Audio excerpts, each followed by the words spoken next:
নিজানত মনত পৰে বিদেশত আপোন মানুহ বিদেশত আপোন মানুহ মন গছৰে পাততে নে বিৰিণাৰ আঁৰতে মন পক্ষীৰে মাততে নে ফুলৰে পাহিতে মন মোৰ তোমাৰ কাষত যিয়ে দেশৰ বাবে যিয়ে প্ৰেমৰ বাবে দিব পাৰে আত্মবলিদান সেয়া জয়মতী সতী জয়মতী। নিউজ নৰ্থ অসমৰ তৰফৰ পৰা সমগ্ৰ ৰাইজলৈ ভোগালী বিহুৰ ওলগ জনালোঁ। ভোগালী বিহুৰ উৰুকাৰ নিশা মাছে মঙহে এসাঁজ খোৱাৰ পিছত ৰাইজে পাছদিনা পুৱা বৰমেজি জ্বলোৱাৰ পিছত পিঠা জলপান আদিৰ সোৱাদ লয়। কিন্তু আজি আমি আপোনালোকক সোৱাদ দিব বিচাৰিছোঁ এগৰাকী অতি জনপ্ৰিয় সংগীত শিল্পীৰ গীতৰ, যিগৰাকী সংগীত শিল্পীয়ে ইতিমধ্যে বহু গীত গাইছে যদিও তেখেতৰ এটা গীতৰ কথা নকলে হয়তো আপোনালোকে তেখেতক বুজি নাপাব। গতিকে মই প্ৰথমতে আপোনালোকৰ আগত চিনাকি কৰি দিব বিচাৰিছোঁ সেইগৰাকী কণ্ঠশিল্পী হ'ল বিদেশত আপোন মানুহ শীৰ্ষক গীতত কণ্ঠদান কৰা সাজু। আপোনাক আমাৰ অনুষ্ঠানলৈ স্বাগতম জনাইছোঁ। নমস্কাৰ, ধন্যবাদ। মই প্ৰথমতে আপোনাৰ পৰা জানিব বিচাৰিম যে আজি ভোগালী বিহুৰ দিনটোত আপুনি আমাৰ অনুষ্ঠানৰ অতিথি হৈছে। গতিকে আমাৰ যিসকল দৰ্শক তেখেতলোকক ভোগালী উপলক্ষে আপুনি গীতেৰে কি তেখেতলোকক আপুনি শুভেচ্ছা জ্ঞাপন কৰিব?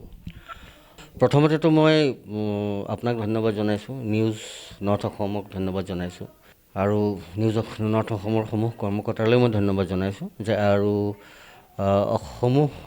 অসমবাসী ৰাইজক মই ভোগালী বিহুৰ শুভকামনা জ্ঞাপন কৰিছোঁ। আৰু ভাল লাগিলে আজি বিহুৰ দিনা যে আপুনি মোক মনত পেলালে, আপোনালোকৰ চেনেলে মাতিলে, তাৰ কাৰণে অশেষ ধন্যবাদ। মই আপোনাৰ পৰা প্ৰথমে জানিব বিচাৰিম যে সংগীত ক্ষেত্ৰখনত আপুনি কিমান বয়সৰ পৰা জড়িত হৈছিলে? সংগীতৰ ক্ষেত্ৰখন বুলি ক'বলৈ গ'লে মই প্ৰফেশ্যনেলিটো বহুত পিছত প্ৰফেশ্যনেলি মই আহিছোঁ 2000 চনত মই এণ্ট্ৰি কৰিছোঁ আচলতে, আৰু 2001ত মোৰ বিদেশত আপোন মানুহ ৰেকৰ্ডিং হৈছে। কিন্তু সংগীতৰ লগত জড়িত মই আচলতে সৰুৰে পৰাই আছিলোঁ যিহেতু এইটো আৰু কমন কথা এটা যে ঘৰখনত সেইটো পৰিৱেশ আছিলে। ডাঙৰ ভণ্টি এটাই কাথক কৰিছিলে, তাই নাচিছিলে, তো মই গান গাইছিলোঁ যদিও সেইখিনি সময়ত মই এই ঘৰুৱা অনুষ্ঠানবিলাকত গান গোৱা যায় আৰু ইনফৰ্মেলি। গানৰ প্ৰতি চখ আছিলে, মা দেউতাৰো চখ আছিলে। কিন্তু মই প্ৰফেশ্যনেলি মই ষ্টেজ আৰম্ভ কৰিছিলোঁ মই কলেজৰ পৰা। কিন্তু কলেজ জইন কৰাৰ পিছত কলেজৰ ষ্টেজৰ পৰাহে মই ষ্টেজ ছিংগিং কৰিবলৈ আৰম্ভ কৰিছিলোঁ। আৰু 2001 চনত এইটো বাই এক্সিডেণ্টে কওক বা মই ভবা নাছিলোঁ আচলতে, মোৰ কোনো প্লেনিং নাছিলে যে মই মোৰ এই ছিংগিংটো মই প্ৰফেশ্যন হিচাপে বা এইটো লাইনলৈ মই আহিম বুলি মোৰ কোনো তেনেকুৱা মোৰ নিজৰ কোনো পৰিকল্পনা নাছিলে। মোৰ ড্ৰিমছ আছিলে বেলেগ, কিন্তু এক্সিডেণ্টলি বা এইটোৱে আছিলে কিজানি মোৰ ডেষ্টিনিত। চ' 2001 চনত বিদেশত আপোন মানুহটো গাবলৈ পালোঁ, তেতিয়া একেবাৰে নিউ কমাৰ আছিলোঁ। পেৰেলেলি মই সেইখিনি সময়ত মন চিনেমাখনৰ কাৰণেও গান গাইছিলোঁ। তাৰ আগতে মই ডেবিউ মৰমীয়া মানে লগৰী বুলি চিনেমাখনত কৰিছিলোঁ। চ' বিদেশত আপোন মানুহ গোৱাৰ পিছত গীতটি ৰাইজে আঁকোৱালি ল'লে আৰু সাজু জন্ম হ'ল। আমি এইখিনিতে আমাৰ দৰ্শকসকলক বিদেশৰ আপোন মানুহৰ গীতটোৰ কিয়দাংশ আপোনাৰ মুখেৰে আগবঢ়াব বিচাৰিছোঁ। একদম মই ভাল পাম আজি বিহুৰ দিনাখন আপোনালোক সকলোৰে কাৰণে গীতটি এটা কলি গাবলৈ।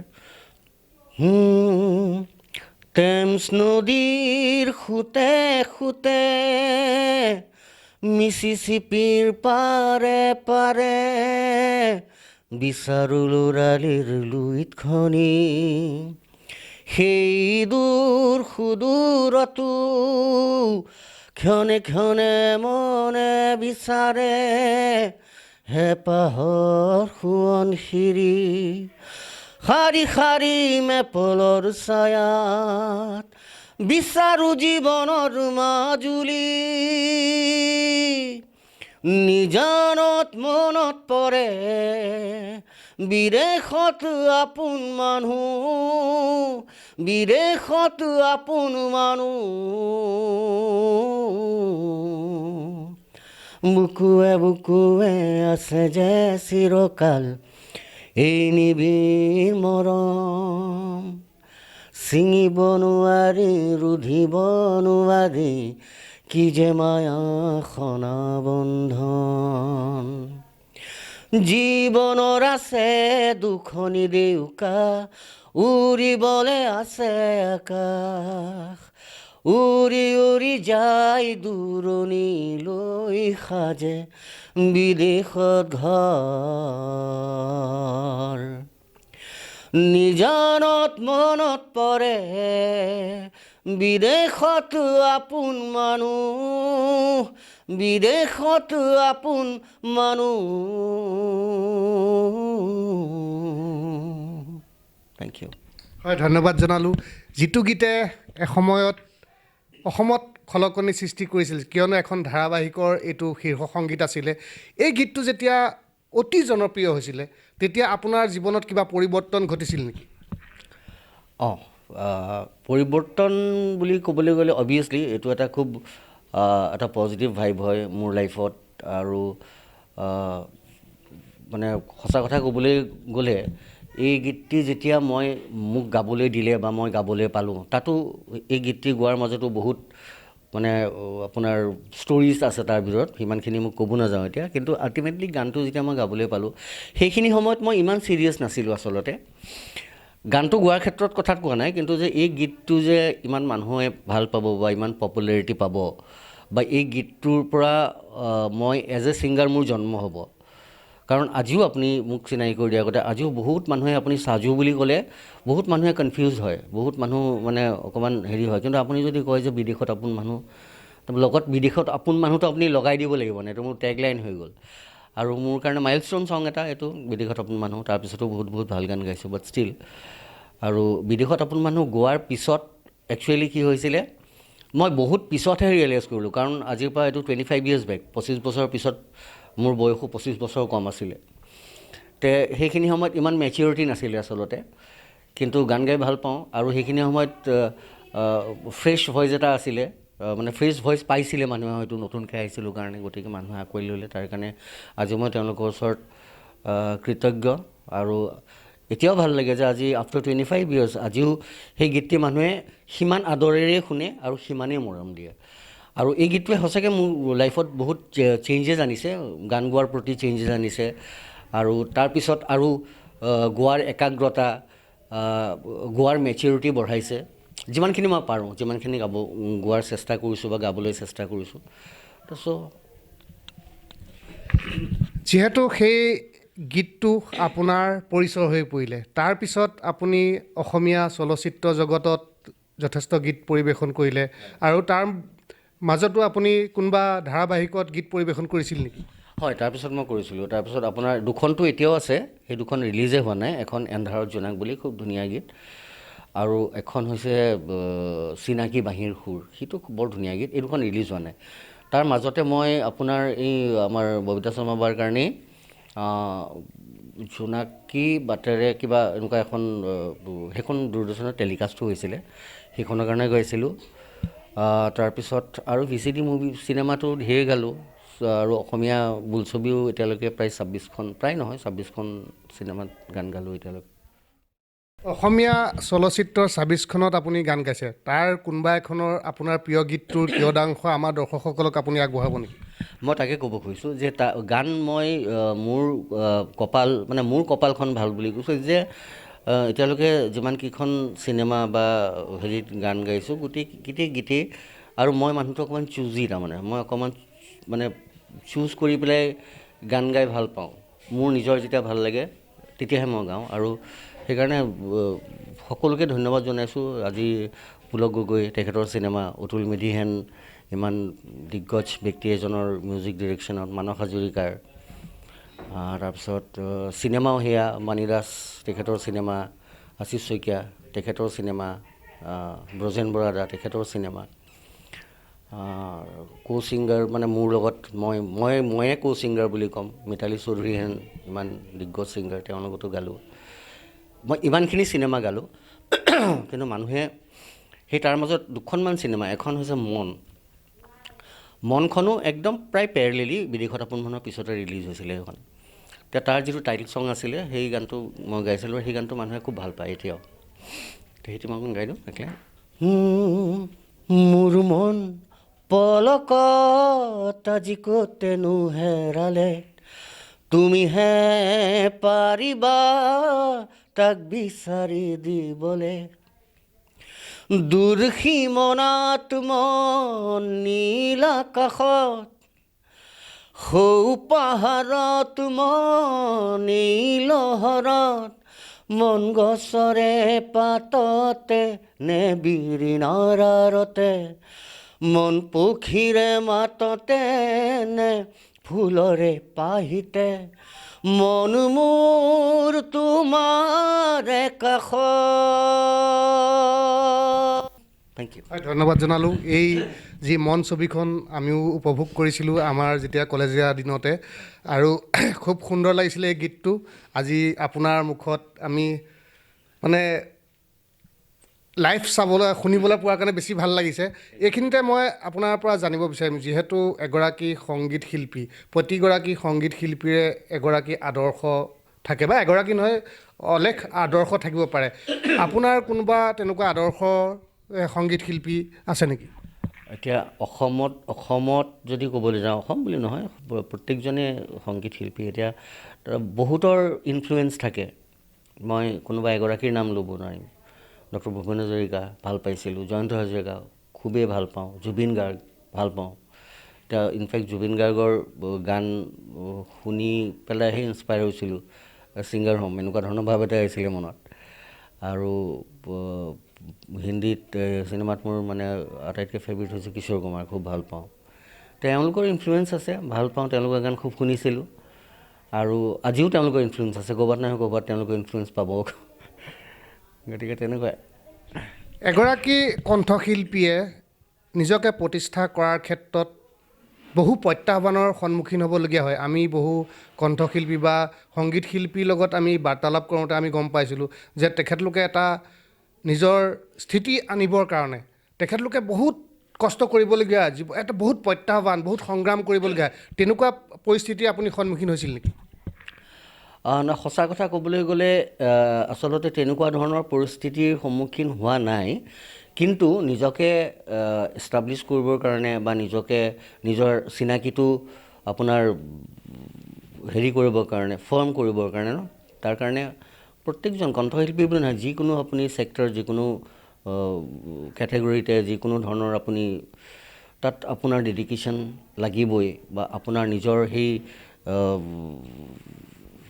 মনৰ এইটো দৃঢ়তাটো লাগিবই ন যে এইখিনি মই কৰিব লাগিব সেইখিনি কষ্ট কৰিবলগীয়া হৈছে আৰু মোৰ মানে মোৰ কপালখন ভাল বা মই নিজকে ধন্য মানুহ এইকাৰণে যে মই যেতিয়া গান গাবলৈ অহাৰ পিছতে মই যি টুকুৰা জেগাত মই উপস্থিত হৈছিলোঁ সেইখন এখন ইনষ্টিটিউট আপুনিও জানে ষ্টুডিঅ' অতিটেক ভূপেন উজীৰৰ তো ভূপেন উজীৰ তেখেতৰ সেই ষ্টুডিঅ'টো আচলতে আমাৰ কাৰণে এটা ইনষ্টিটিউশ্যন হয় মোৰ বিদেশত আপোন মানুহ তাতেই ডাবিং হৈছিলে মোৰ মেক্সিমাম চিনেমা তাতেই ডাবিং হৈছিলে মেক্সিমাম তাৰপিছত আৰু মই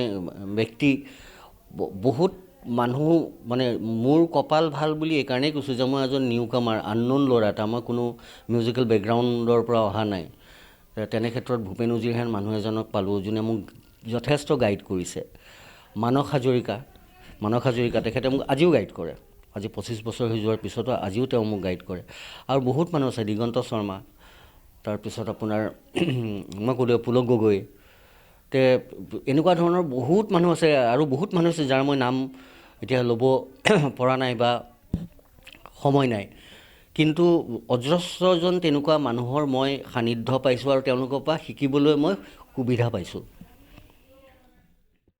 এটা আমি দেখিবলৈ পাওঁ যে এজন কণ্ঠশিল্পীৰ এটা গীত অতি জনপ্ৰিয় হোৱাৰ পিছত সেই কণ্ঠশিল্পীগৰাকীয়ে মঞ্চৰ অনুষ্ঠানৰ প্ৰতি বেছিকৈ মানে তেওঁ ধাৱমান হয়, কিন্তু সেই ক্ষেত্ৰত আমি আপোনাক অলপ ব্যতিক্ৰম দেখিছোঁ, কিয়নো আপোনাৰ এটা কালজয়ী গীত বুলি ক'ম মই, যিহেতু আপোনাৰ সংগীত জীৱনৰ এইটো কালজয়ী গীত। আমি ভূপেন হাজৰিকা দেৱৰ যেনেকৈ কালজয়ী গীত কিছুমান থাকে, জুবিন গাৰ্গৰ দেৱৰ কালজয়ী গীত থাকে, আপোনাৰ কালজয়ী গীত বুলি ক'বলৈ গ'লে বিদেশত আপোন মানুহটোৱে হ'ব। গতিকে আমি আপোনাক তেনেকৈ মঞ্চত বিশেষকৈ গুৰুত্ব প্ৰদান কৰা দেখা নাই। ইয়াৰ অন্তলত কি আছে বুলি আপুনি ভাবে? নহয়, তেনেকুৱা নহয়। আচলতে গুৰুত্ব নিদিয়াৰ কথা নহয়। তাৰমানে কি হয়, এইটো আচলতে আপুনি কি বুলি ক'ম আপোনাক এতিয়া। মোৰ ক্ষেত্ৰটোত হৈছে কি, মই এটা সময়ত মই ষ্টেজ কৰিছিলোঁ, নকৰা নহয়। মই আপোনাৰ প্ৰায় 2013 মানৰ পৰা মই সেই কণ্টিনিউৱাছলি যিটো মানে ৰেগুলাৰ যিটো শ্ব' কৰা যায়, জেনেৰেলি ছিংগাৰ কৰা যায়, সেইটো মই বন্ধ কৰি দিছিলোঁ কৰাটো। আৰু কি হয়, মই আমাৰ যিহেতু এটা ষ্টুডিঅ' আছে মানস হাজৰিকা, মই কৈছোঁ লহৰ ডিজিটেল, মই ষ্টুডিঅ'টোৰ লগতো মই খুব বেছিকৈ জড়িত হৈ যাবলগীয়া হ'ল নহয়, হৈ গ'লোঁ আৰু মানস হাজৰিকা আমি দুয়োজনে ষ্টুডিঅ'টোৰ লগত বেছিকৈ জড়িত। মই এতিয়া মই গান গোৱাৰ উপৰিও গানটোতো গান গায়ে থাকিম। শ্ব' নকৰা নহয়, মই শ্ব' কৰোঁ। যেতিয়া মোৰ মন যায় তেতিয়া মই শ্ব' কৰোঁ। মই সেইদিনাখনো মাঘ বিহুৰ কাৰণে 2খনমান শ্ব' কৰি আহিছোঁ। কিন্তু সেই বস্তুটো কিহৰ কাৰণে মই নকৰা হ'লোঁ, আচলতে সেই বস্তুটোৰ প্ৰপাৰ এনচাৰ এটা মই আপোনাক দিব নোৱাৰিম। কিন্তু সেইটো হয়। আৰু মই এইটো সকলোৱে জানে, মোক যিমানবোৰ মানুহে মোক ওচৰৰ পৰা পাইছে বা লগ পাইছে, মই অকণমান পাব্লিচিটি বিমুখ মানুহ। মই খুব বেছি পাব্লিচিটিৰ পিছত ঘূৰি নুফুৰোঁ। মই আগৰ পৰাই সেইটো মোৰ কোনো ধৰণৰ হেৰি নহয়, কিবা ইগ' বা কিবা তেনেকুৱা ধৰণৰ কথা এটা নহয়। এইটো মানুহৰ চবৰে নিজৰ নিজৰ এটা কেৰেক্টাৰিষ্টিক্স থাকে, হয় নহয়? তেনেকুৱা বুলি ক'ব পাৰে। এইটো মোৰ ড্ৰবেক বুলিও আপুনি ক'ব পাৰে। বহুতে কয়ও যে সাজু এইটো আপোনাৰ ড্ৰবেক হয়, কাৰণ আপোনাৰ কি প্ৰব্লেম আছে? প্ৰব্লেম মোৰ একো নাই, কিন্তু মই মানুহটোৱেই তেনেকুৱা। চ' তাত বেলেগ ধৰণে নাভাবিব আচলতে। সেইটো মোৰ ড্ৰবেক বুলিয়ে মই ক'ম, যিটোৰ কাৰণে আচলতে এতিয়াও আজি আফটাৰ 25 years এতিয়াও মানুহক চিনাকি দিবলৈ মই বিদেশত আপোন মানুহ গাইছিলোঁ বুলি ক'বলগীয়া হয়। আচলতে আমি সৌভাগ্যৱান, কিয়নো আমাৰ দৰে এটা ক্ষুদ্ৰ ফেচবুক পৃষ্ঠা নিউজ নৰ্থ আছামত আপুনি অতিথি হ'ল, সেইটো কাৰণে আমাৰ সৌভাগ্যৰ কথা। মোৰো সৌভাগ্য। আপুনি আচলতে তেনেকৈ নক'ব, কাৰণ আপুনি মাতিছে। আৰু যিহেতু মই পাৰ্চনেলি আপোনাক আজি লগ পাইছোঁ যদিও মই আপোনাৰ কথা, আপোনাৰ বিষয়ে জানি লৈ পেলাই মই আপোনাৰ ওচৰলৈ আহিছোঁ। আৰু সেইখিনি কথা মই আৰু কেতিয়াবা আকৌ লগ পালে তেতিয়া মই ৰাইজৰ ওচৰত ক'ম আপোনাৰ বিষয়ে। এইখিনিতে মই আপোনাৰ পৰা জানিব বিচাৰিম, যিহেতু অসমীয়াৰ হিয়াৰ আমঠু, যুৱ প্ৰজন্মৰ হাৰ্থৰূপ জুবিন দা আমাৰ মাজৰ পৰা নোহোৱা হোৱাটো সমগ্ৰ অসমবাসীৰ বাবে এক অপূৰণীয় ক্ষতি। কিন্তু আপুনি যিমানখিনি অসমীয়া কথাছবিত কণ্ঠদান কৰিছিলে, তাৰ লগত জুবিন দাৰো কণ্ঠদান কৰিছে। আৰু আপুনি ক'লে যে আপুনি জুবিন দাক আদৰ্শ হিচাপে লৈছে বুলি আপুনি কৈছে। গতিকে আপুনি জুবিন দাৰ লগত আপোনাৰ তেনেকুৱা আন্তৰিক কিবা সম্পৰ্ক ঘটিছিল নেকি? জুবিন দাৰ লগত আমি মৰমতে, মইতো আজি 2001 চনৰ পৰা পাইছোঁ। আৰু পাইছোঁ কেনেকৈ পাইছোঁ, আমি কামৰ সূত্ৰে লগ হৈছিলোঁ। তেতিয়াৰ পৰা এতিয়ালৈকে যিমানকেইখন চিনেমাত গান গালোঁ, একদম লাষ্ট 2019লৈকে মই যিমানকেইখন চিনেমাত গান গালোঁ, তেখেতেতো আৰু বহুত গাইছে, সেইটো বেলেগ কথা।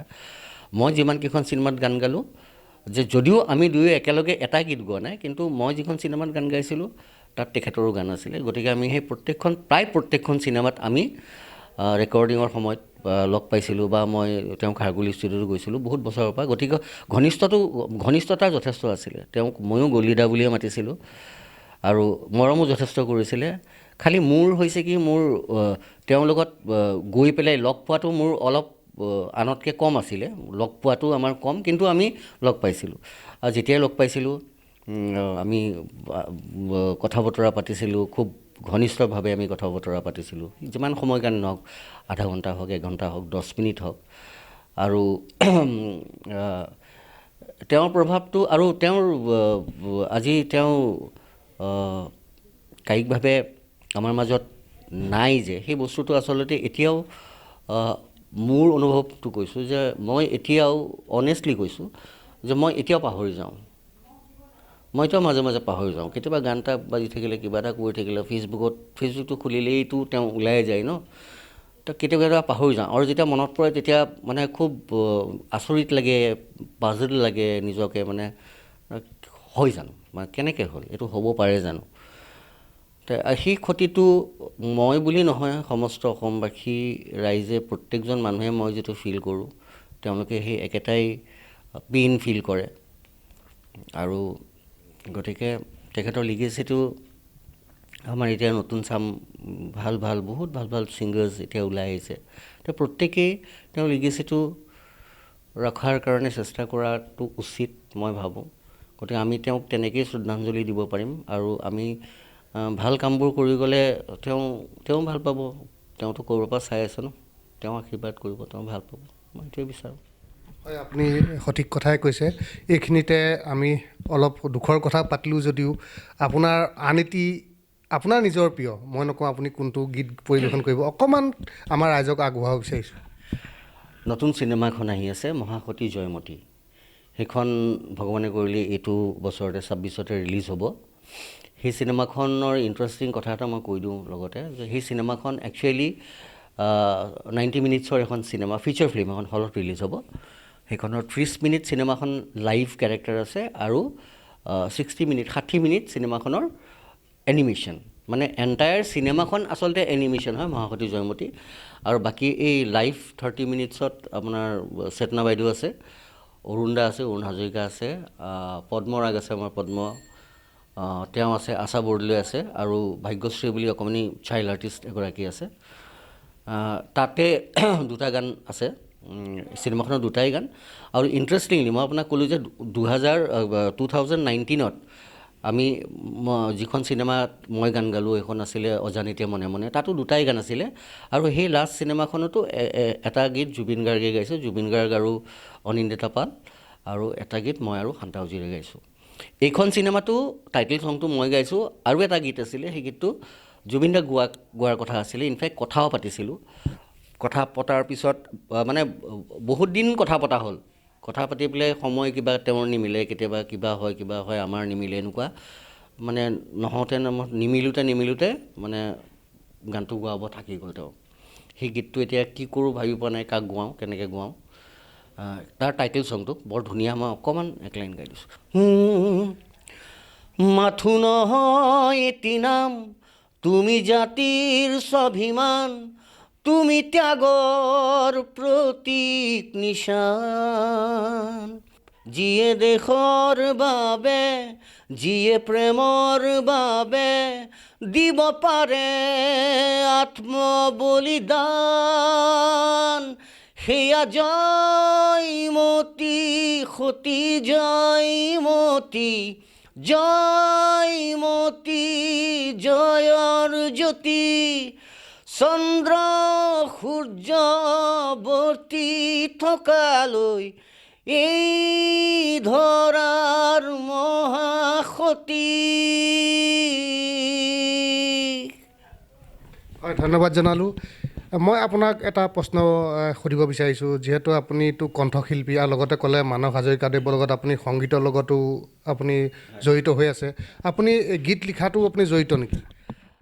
মই গীত লিখাত বেয়া, মই সুৰ কৰোঁ। গীত লিখাত ভাল মানস হাজৰিকা, তেওঁ লিখে, বৰ ভাল লিখে। কিন্তু মানে আমি সেইটো চখতহে লিখোঁ। তেওঁ নিজকে গীতিকাৰ বুলি কেতিয়াও ভবা নাই, বা ময়ো নিজকে কেতিয়াও সুৰকাৰ বুলি ভবা নাই। কেতিয়াবা মন গ'লে মই সুৰ কৰোঁ। তেনেকুৱা বহু কেইগৰাকীমান কণ্ঠশিল্পীৰ কাৰণে সুৰো কৰিছোঁ, নিজৰ কাৰণেও কৰিছোঁ। আৰু তেখেতে লিখে, ভাল লিখে, তেওঁ সুৰ কৰে। সেইটো আমি প্ৰফেচনেলি নকৰোঁ, সেইটো আমি নিজৰ আত্মসন্তুষ্টি, চখৰ কাৰণে কৰোঁ। শেষত মই আপোনাৰ পৰা জানিব বিচাৰিম যে সংগীত ক্ষেত্ৰখনক লৈ পেলাই আপোনাৰ ভৱিষ্যত পৰিকল্পনা কি কি আছে? পৰিকল্পনা বুলি ক'বলৈ গ'লে এতিয়া চাওক, যে সংগীতটো এনেকুৱা এটা বস্তু যে পৰিকল্পনা কৰি এইটো পৰিকল্পনা এটাতে সীমাবদ্ধ হৈ নাথাকে আচলতে তাৰমানে সদায় নতুন নতুন সদায় নতুন সদায় নতুন আপুনি আজি যিটো কৰিছোঁ অহাকালি আপুনি তাতকৈ বেটাৰ কৰিব লাগিব অহাকালি আকৌ নতুন কনচেপ্ট এটা আহিব গতিকে মোৰ তেনেকুৱা পাৰ্টিকুলাৰ পৰিকল্পনা বুলি নাই যে যেতিয়ালৈকে পাৰোঁ ভাল গান গাই যাম যেতিয়ালৈকে পাৰোঁ ভালকৈ গাবলৈ চেষ্টা কৰিম ভাল শব্দ ভাল মিউজিক ভাল সুৰ